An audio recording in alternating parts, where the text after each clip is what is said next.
জাতীয় নাগরিক পার্টিতে ছাত্রলীগ কর্মীদের যোগদানের সুযোগ নিয়ে নাহিদ ইসলামের বক্তব্যে নতুন করে বিতর্কের সৃষ্টি হয়েছে রাজনৈতিক অঙ্গনে। কার কি সাবেক পরিচয় এটা আমাদের কাছে মুখ্য নয়।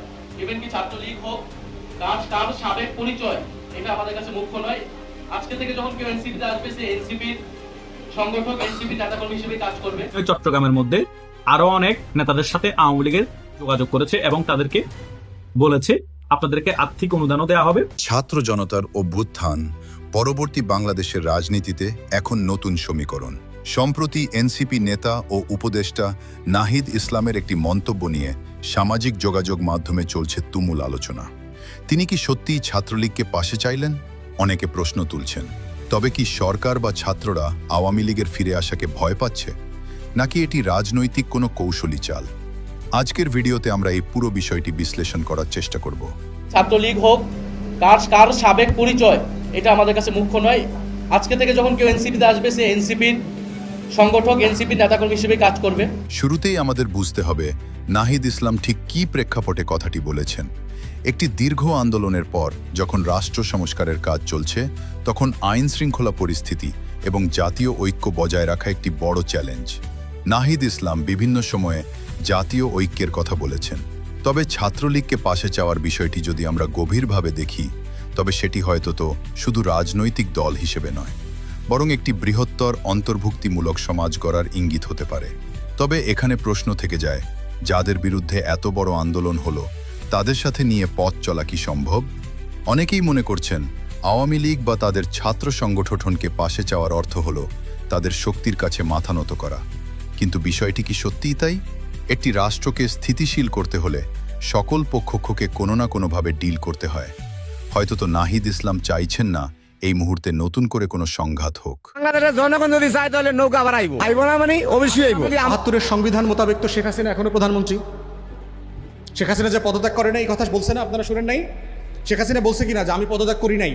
আওয়ামী লীগের একটি বড় ভিত্তি আছে, তাদের সম্পূর্ণ বাইরে রেখে সংস্কার কাজ চালানো কতটা কঠিন সেটা হয়তো সরকার আঁচ করতে পারছে। তাহলে কি তারা আওয়ামী লীগকে ভয় পাচ্ছেন? আসলে ভয় নয়, বরং পরিস্থিতি সামলানোর জন্য হয়তো এটি একটি কৌশলগত অবস্থান হতে পারে। সাধারণ ছাত্র এবং যারা এই আন্দোলনে রক্ত দিয়েছেন, তাদের জন্য এই বক্তব্যটি হজম করা বেশ কঠিন। সামাজিক যোগাযোগ মাধ্যমে অনেকেই লিখছেন, যাদের হাতে রক্তের দাগ তাদের সাথে কিসের আপোষ? এই আবেগটি সম্পূর্ণ যৌক্তিক।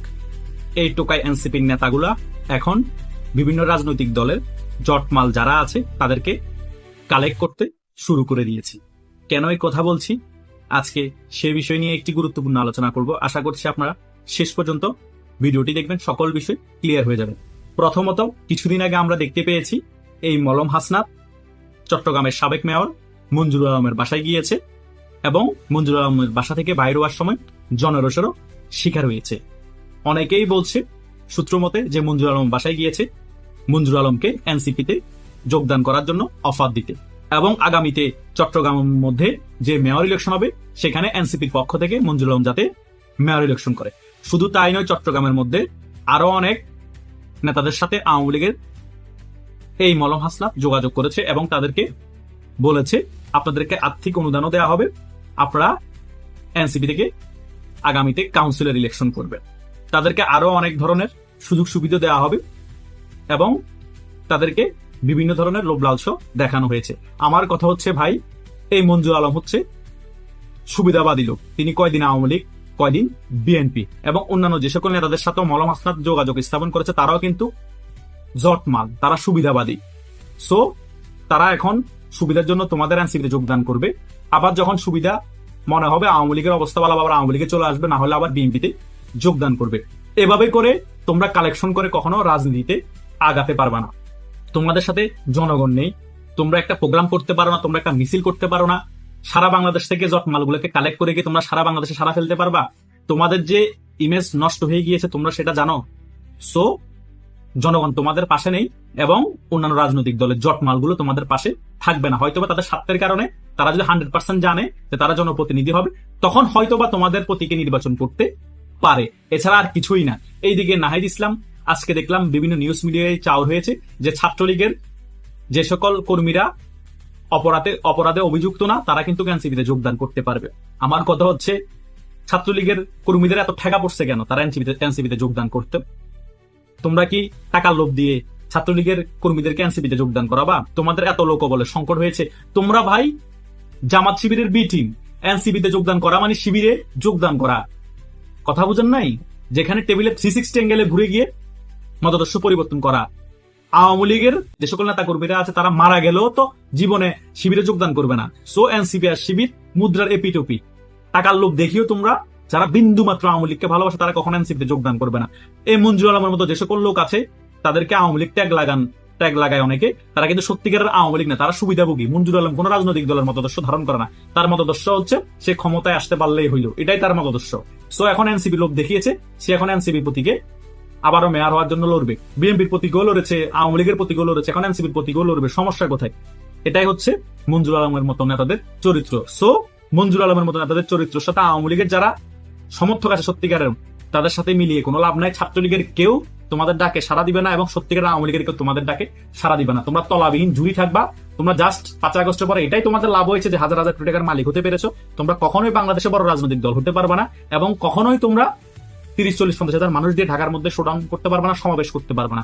সেম তোমাদের বাবা যে আছে জামাত ইসলামে, তাদের সহযোগিতা লাগবে এবং শিবির তোমাদের ভাতৃপ্রতিম ভাই ব্রাতার যারা আছে তাদের সহযোগিতা লাগবে। এখন তোমাদের এনসিপি সবাই তো শিবিরে হয়ে গিয়েছে। আপ বাংলাদেশের সভাপতি সেক্রেটারি এখন তোমাদের এনসিপির সাথে যুক্ত হয়েছে।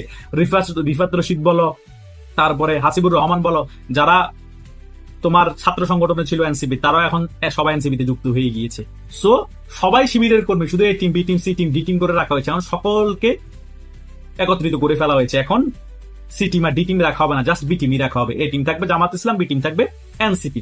সো জনগণের সকল কিছু ভালো করে বুঝে তোমরা অন্যান্য রাজনৈতিক দল থেকে কুড়িয়ে নিয়ে জনসমর্থন বাড়াতে চাচ্ছ, কুড়িয়ে নিয়ে তোমরা জনবল বাড়াতে চাচ্ছ। সো তোমাদের জনবলও বাড়বে না, তোমাদের জনসমর্থনও বাড়বে না। তোমরা মানি জামাত, জামাত মানি তোমরা হচ্ছে মুক্তিযুদ্ধের বিরোধী শক্তি, জামাত মানিও মুক্তিযুদ্ধের বিরোধী শক্তি। তোমরা কোনো জুলাই যোদ্ধা না, তোমরা হচ্ছে জুলাই যোদ্ধা, তোমরা হচ্ছে ষড়যন্ত্রকারী, বাংলাদেশ ধ্বংসকারী। তোমরা হচ্ছে বাংলাদেশের জঙ্গি, হামলা করে 5 আগস্ট জনগণকে ব্রেনওয়াশ করে রাজপ্রধান আমি শেখ হাসিনা সরকারের পতন ঘটিয়েছ। আমরা সত্যি সত্যি তোমাদেরকে গণ অভ্যুত্থানের শক্তি মানতাম, বিপ্লবী শক্তি মানতাম, যদি তোমরা গণ অভ্যুত্থান ঘটানোর পরে যে যার অবস্থানে চলে যেতা, পড়াশোনায় মনোযোগ দিতা এবং যে কোটার জন্য আন্দোলন করেছ, তোমরা বিশেষ পরীক্ষা দিতা, সত্যিকারের যোগ্যতা দিয়ে তোমরা হয়তোবা পুলিশ ক্যাডার যেতা, তোমরা হয়তোবা চিকিৎসক হতা, তোমরা হয়তোবা কাস্টমসে যেতা, তখন মনে করতাম তোমরা সত্যিকারের বিপ্লবী, তোমরা সত্যিকারের গণ অভ্যুত্থানকারী। জনগণ তোমাদেরকে মাথার তাজ হিসেবে রাখতো। কিন্তু তোমরা কি করেছো? তোমরা 5 আগস্ট ষড়যন্ত্রমূলক গণ অভ্যুত্থান ঘটিয়ে শেখ হাসিনা সরকারের পতন ঘটিয়ে তোমরা ডক্টর মুজের মতো একটা কালপিটকে তোমরা এই প্রধান উপদেষ্টা পদে বসিয়ে সারা বাংলাদেশে মেসাকার করেছো, মুক্তিযুদ্ধের সকল মোরাল ধ্বংস করেছো, মুক্তিযোদ্ধাদেরকে অপমান করেছো, আওয়ামী লীগের নেতা কর্মীদেরকে নিধন করেছো, নিরীহ নেতা কর্মীদেরকে জেলে ভরেছো, নিজেরা হাজার হাজার কোটি টাকার মালিক হয়েছো। তারপরে তোমরা একটা পাতানো মামুকে নির্বাচন দিয়ে তোমরা নিজেরা এমপি পদে বসে গিয়েছো এবং রাজাকারদের ছেলেদেরকে তোমরা প্রত্যেকটা আসনের মধ্যে মেটিকুলাস ডিজাইনের মাধ্যমে এমপি করে সংসদে পাঠিয়েছো। সো তোমরা কিভাবে আশা করো বাংলাদেশের জনগণ তোমাদেরকে সমর্থন দিবে? সো তোমরা কি করে আশা করো বাংলাদেশের যারা মুক্তিযুদ্ধের পক্ষে শক্তি আছে, যে রাজনৈতিক দল কেন তোমাদের সাথে এসে একত্রিত হবে? কখনোই হবে না, এটা একদম অসম্ভব কথা। তোমরা যতই টাকার লোভ দেখাও, তোমরা যতই কিছু করো, কোনো লাভ নাই। মঞ্জুর আলমের মতো বাটপাররা হয়তোবা ক্ষমতার লোভে তোমাদের প্রতীকে নির্বাচন করতে পারে, কিন্তু সত্যিকারের যারা রাজনীতি করে, সত্যিকারের মুক্তিযুদ্ধের পক্ষের রাজনীতি যারা বিশ্বাসী, তারা কখনোই তোমাদের সাথে যাবে না, তোমাদেরকে সমর্থন করবে না। কারণ তোমরা হচ্ছে সত্যিকারের মুক্তিযোদ্ধা বিরোধী। তোমরা কোনো জুলাই যোদ্ধা না, তোমরা জুলাই ষড়যন্ত্রকারী, তোমরা জুলাই যোদ্ধা। সো তোমাদের কি পরিণতি হবে সেটার দিক দিয়ে তোমরা মনোযোগ দাও। তোমরা কখনো এনসিপি কে রাজনৈতিক দল হিসেবে প্রতিষ্ঠা করতে পারবে না, বাংলাদেশে বড় রাজনৈতিক দল কখনোই হতে পারবে না। কারণ এই এনসিপি দলটাকে বাংলাদেশের মানুষ জামাত ইসলামীর অঙ্গ সংগঠন বলো, বি টিম বলো, সেই হিসেবে দেখে। সবাই মনে করে এনসিপি আর জামাত মিলেমিশে একাকার, এনসিপি আর জামাত একই রাজনৈতিক দল। নামটা জাস্ট ভিন্ন করে জনগণের কাছে প্রমোট করা হচ্ছে যে ছাত্রদের সংগঠন, যাতে একটু সিম্পেথি পায়, যাতে একটু জনসমর্থন বাড়ে। সো কোনো লাভ নাই। জনগণ সকল কিছু এখন বুঝে। জনগণ ন্যাড়া, কথা আছে ন্যাড়া বেলতলা একবার যায়। জনগণকে ব্রেনওয়াশ করে তোমরা রাজপথে একবার নামাইছো, বারবার ব্রেনওয়াশ করে রাজপথে নামাই তোমাদের স্বার্থ হাসিল করতে পারবে না। যতই ইমোশনাল ব্ল্যাকমেইল করো, যতই তোমাদের নেতা কর্মীদেরকে 2-3 জনকে বলি দাও, কোনো লাভ হবে না। তোমাদের নেতা কর্মীদেরকে বলি দিলে জনগণ আর ইমোশনাল হবে না। জনগণ বুঝে গিয়েছে তোমরা তোমাদের নেতা কর্মীদেরকে স্ন্যাপার দিয়ে গুলি করে মেরে ইমোশনাল করো। তোমরা এই আবু সাইদের মতো এইরকম নেশাখোরদেরকে পাথর দিয়ে মাথার মধ্যে রক্তক্ষরণ করিয়ে মেরে শেখ হাসিনা সরকারের দোষ দাও, পুলিশের দোষ দাও। এগুলো জনগণ সকল কিছু একেবারেই বুঝে গিয়েছে। তোমরা মারো, আবার পুলিশের বিচার করে পুলিশকে ফাঁসি দাও। এগুলা বাংলাদেশে যেগুলো হচ্ছে জনগণ সকল কিছু দেখতে পাচ্ছে, সকল কিছু বুঝতে পারছে। যেখানে ফরেন্সিক রিপোর্টে বলা হচ্ছে গুলির কারণে আবু সাইদ মারা যায়নি, সেখানে গুলির কারণে নাকি আবু সাইদ মারা গেছে, কোর্টের রায়ে পুলিশ অফিসারদেরকে ফাঁসি দেওয়া হচ্ছে। ভাই ফরেন্সিক রিপোর্ট ভুয়া নাকি কোর্টের রায় ভুয়া, সেটাও তো আমি বুঝতে পারিনি। সাধারণ জনগণ কিছু বুঝতে পারে নাই বাংলাদেশে, কত হচ্ছে জোরজার মূল্য তার, আমি ওরে ফাঁসিতে ঝুলাবো।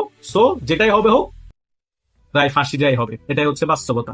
সো বাংলাদেশকে বারবার গুমরা করা যাবে না, বাংলাদেশের মানুষ বারবার গুমরা হবেও না, ব্রেন ওয়াশও হবে না। তোমরা তোমাদের চেষ্টা চালাই দিতে পারো, হয়তোবা 2 বছরের কাছাকাছি সময় হয়েছে, তোমরা এখনো কিছু ভালো অবস্থানে আছো, এই ভালো অবস্থান বেশি দিন টিকবে না। কথা বুঝতে পেরেছ? আওয়ামী লীগ যখন রাজপথের মধ্যে সারা জাগিয়ে আবার ফিরবে, আবার পুনর্বাসন হবে আওয়ামী লীগের, তোমরা তল্পি তল্পানিও পালানোর সুযোগ পাবা না। নিজের কবর নিজে খুঁড়ে কবরে ঢুকে নিজেরাই মারা যাবে, হয়তো কেউ বঙ্গোপসাগরে লাফিয়ে লাফিয়ে মরবে। এটাই তোমাদের ভাগ্যের লিখন, এটাই আগামীতে ঘটতে যাচ্ছে।